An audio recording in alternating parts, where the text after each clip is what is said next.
Morning everyone and welcome back to my vlog. My name's Jenny and this is my channel, Jenny Loves to Sew. Now I know I haven't been on for a while I guess I'm what you'd call an occasional blogger, but I really wanted to come on today to share with you my latest make, which is what I'm wearing, which is the Emily Culotte Pinafore. So I'll just show you the pattern, get it out of its packaging.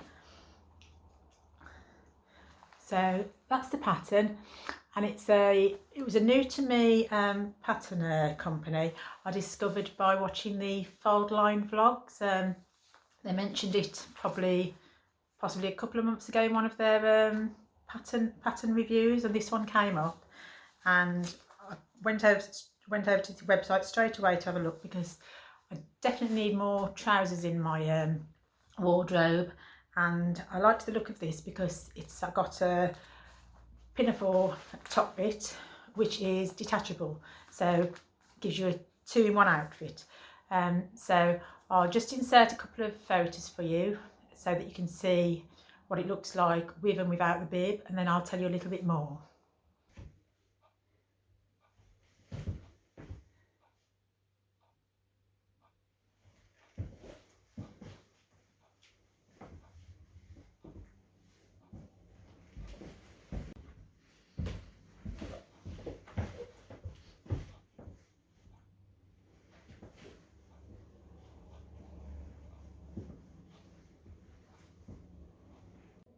Okay, so I thought I'd quickly come on and show you the website. I'll put a link down below.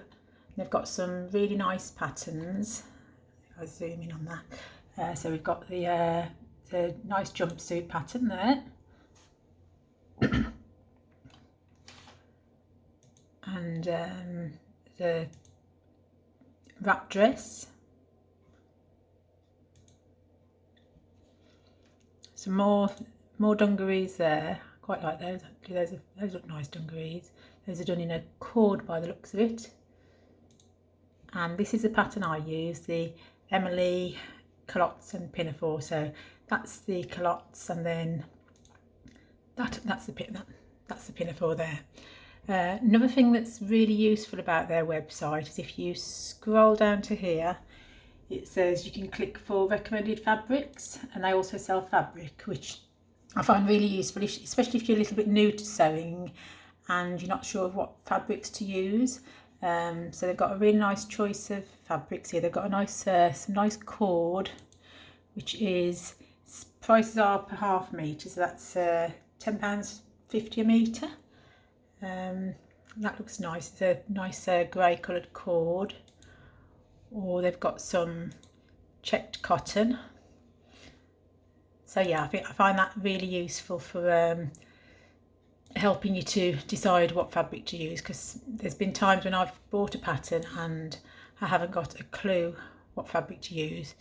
Not so bad now, but especially when I was first sewing, I used to find it quite tricky. That's quite a nice dress there. That looks nice, and an interesting back on that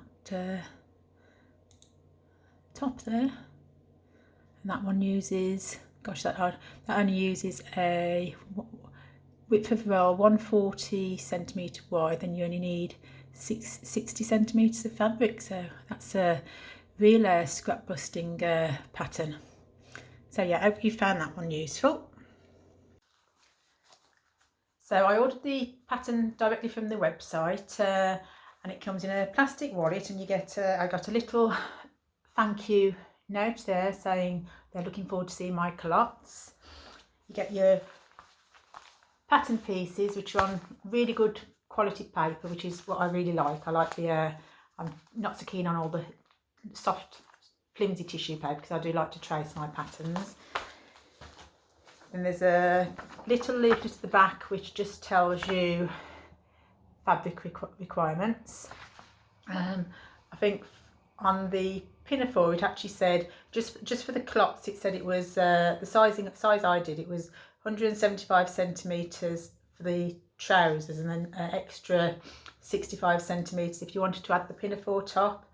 but I'd got 2 meters of fabric and I easily got it out of that. And then you get your little booklet with your instructions in and a few other details. So to start, it says getting started. It's got a sizing chart, if you can see that. So it's very difficult when I'm doing through the camera because everything to me is backwards. Yeah, sizing chart. It does say the sizes are based on UK standard sizes. So if you're confident in your size, it's not always necessary to measure. Now I've got to say that normally shop bought clothes, trouser size is normally between a 10 and a 12. I can get away with 10 sometimes, but usually probably near towards the 12. But I actually looked at the measurements, and the size 14 was 82.5 centimetres for the waist, and my waist measures 81.3 centimetres. So I decided to go with the size 14. So in hindsight, I should have taken their advice and I should have just cut my usual ready to wear size because they were way too big. So I sewed them up, and I think I had to take in, I've got a note of it actually. Yes, I actually took in 1.2 inches on the waistline. It wasn't a major problem because I just took it in on the waist. I do a sewing class once a week, and I did all this at my sewing class. So I tried them on, and Holly, who's a teacher there, she pinned it all for me to get the fit right. But yeah, if I'd have listened to the advice below, then I could have just cut a smaller size. But I'll know that for next time. So yeah, I just took in on the waist. I didn't have to take in around the crotch or anything. I mean, I think I'm actually really pleased with the fit on the bottom. So I think probably I might ask the advice of my teacher, but I think probably when I do it next time, because I will be making them again, I'm going to size down to a size 10 on the side seams, but I might just do it to a size 12 on the inside leg, because I don't want to take too much in around the crotch area, because then I don't think I'd be able to sit down. But yeah, really very straightforward sew. I mean, when I first looked at it, because that is your instructions, and I thought, oh gosh, there's not much in the way of instructions there, but it was fine. I mean, there's 2 darts in the back, which it just says sew the darts, but then they've got techniques on the other side, so it explains to you how to sew a dart if you haven't sewn a dart before. There's a concealed zip, which again, it's got an explanation of how to do a concealed zip. If you're new to sewing, or if you've not sewn trousers before, the only part that you may get a little bit stuck with is attaching the 2 trouser legs together, because there's various methods of doing this. I was shown just to put one trouser leg inside the other trouser leg, right sides together, and sew around the crotch. But it's quite easy. I think things like that's quite easy to just quick search on YouTube, and you'll find out easily enough how to do that. I mean, it does tell you how to do it. It's just sometimes if you haven't got pictures, there aren't any pictures on this, and sometimes people find it easier to do it visually. So, like I said, YouTube would easily tell you how to do that. And then the bib, for the bib, I actually sewed the size 10, which was my bust measurement. Again, the bib was quite square when I made it, and I think because I'm not very big up top and I'm quite short, I didn't feel it was very flattering, and I think probably it was just too big as well. I think I could have sized that down as well. So for the bib, I just tapered it in at the sides. So I've made Burnside bibs before, which I really like those. I've worn those absolutely loads over the summer, and they are a more tapered fit. So I very technical. I just brought my burnside bibs from upstairs, laid them across the top of the bib, and I just drew a line in some chalk on the one side. Then I just folded the bib in half and I cut it out. So basically that's what I cut out. So I didn't have to take a lot out, and I just tapered it down, reinserted the straps, I can't think of the name of them, straps, and that was fine. And then the actual bib, if I just take it off, you can see, is just really easy. It's just put on with press studs.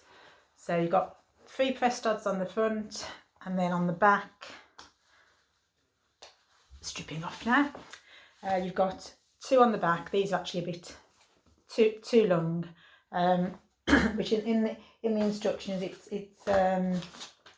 it does say that the strap is quite long, and just cut it down to the size you wanted. But because it was the first time I was making them, I was trying to figure out how long I needed them by myself, and so they did end up a little bit too long, and I could easily cut it off and just fasten the re-sew the edge, but I just haven't got around to doing it yet. But next time I should just compare them to these and cut the right size. I mean, I did take some off anyway. They are very, very, very long, because I actually took that chunk off. But yeah, I've worn them twice already. I wore them on Saturday to an event called Sewbrum. So it's a big sewing meetup in Birmingham in the UK. So everyone meets up at the John Lewis store for coffee at the beginning of the day.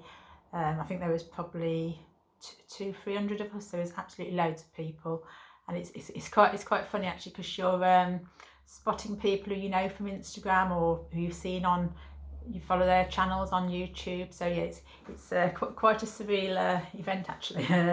Yeah, so that was really good fun, and the idea is you end up breaking up into groups. So I spent the day with 3 absolutely lovely ladies who were all local. The one lady I actually travelled in with, because I actually met her last year at Sewbrum, and then we met another 2 ladies, and we absolutely had a whale of a time. I think we'll definitely be meeting up again, because we're all fairly local.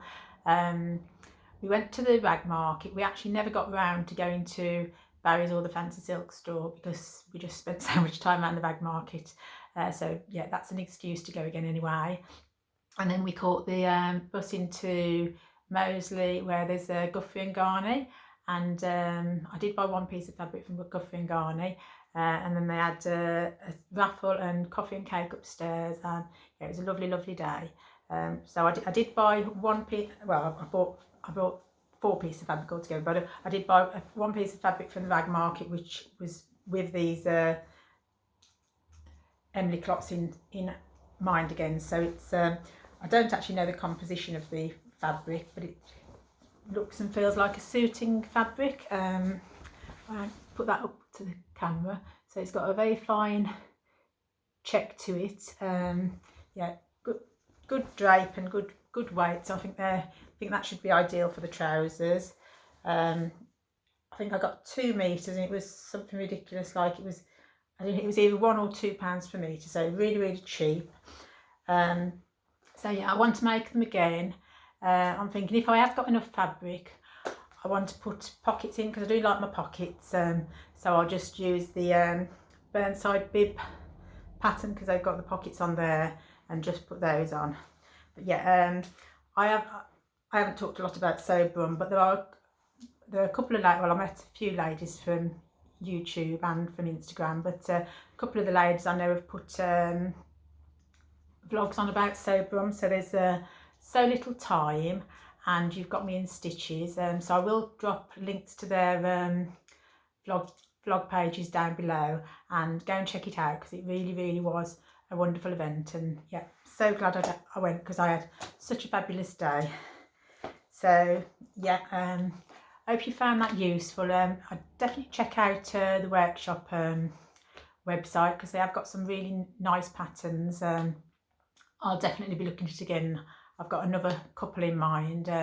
So yeah, so hopefully it won't be so long next time.